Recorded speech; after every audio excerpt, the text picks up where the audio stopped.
Chapter 16. Do they come back to the same person again? Littlest asked the elderly. They were back at the heap now, and most of the dream givers were sleeping soundly, exhausted by their hard work during the night. But the littlest one was still thinking about the synesthete she had seen. Her thumb slipped into her mouth. Thin Elderly put his arm around her. They tend to, often, he said. They make return visits and inflict what they call recurrences. They won't ever hurt you, he reassured Littlest. You needn't worry about that, but you will probably see that one again. I think he'll be coming back to the boy.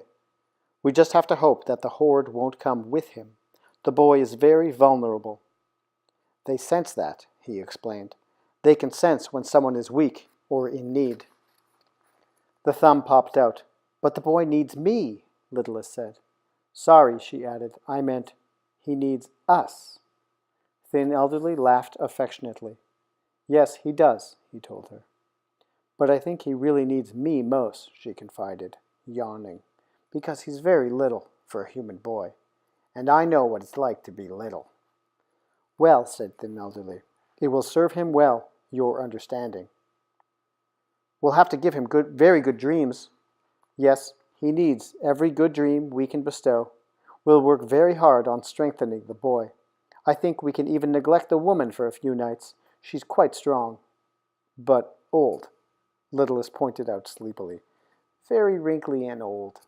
She glanced up at Thin Elderly and blushed. Oops, sorry.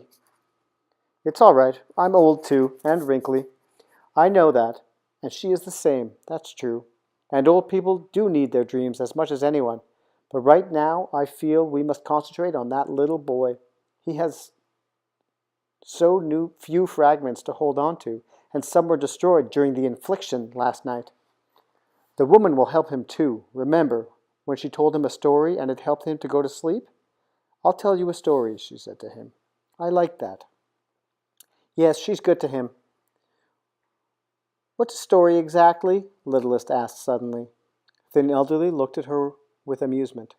She had so very much to learn. Let me think how to explain that, he said. A story is, well, everything is a story. Tell me something you've touched in the woman's house. A button on her sweater. And what came from the button? You mean the fragments? Yes, the fragments. What were they? Thinking, Littlest scratched her nose. There were lots. There was the time when Toby, that's the dog's name. Yes, said Thin Elderly. I know Toby. Well, he chewed the button once. He was just bored, and there it was, something to do, so he chewed it. She scolded him, but she was laughing. That fragment's there. What else? She spilled her tea, and it stained the button a little. And also, yes? She was sad once, and she was wearing the sweater, and while she was feeling sad, she rubbed the button a little back and forth. It comforted her. It's a good fragment because of the comfort. And one other time? This is funny. She held her niece's baby on her lap, and the baby grabbed the button and wouldn't let go. Everybody was laughing. And all of that is there for you to find when you touch the button, Thin Elderly pointed out. And lots more. That is the button's story. All the things that have been part of the life of that little button, they create a story. Everything has a story. Thin Elderly explained. Littlest thought it over, and when she said to the boy, I'll tell you a story, and then she began, once upon a time there was a little boy. That was his story, wasn't it? Yes, part of his story, a very small part. Then he went to sleep again. That was nice. I was afraid he wouldn't. She fell silent for a moment. You know what, Thin Elderly? What? I'm scared that it will come back and it will bring the whole, I forget the name, horde.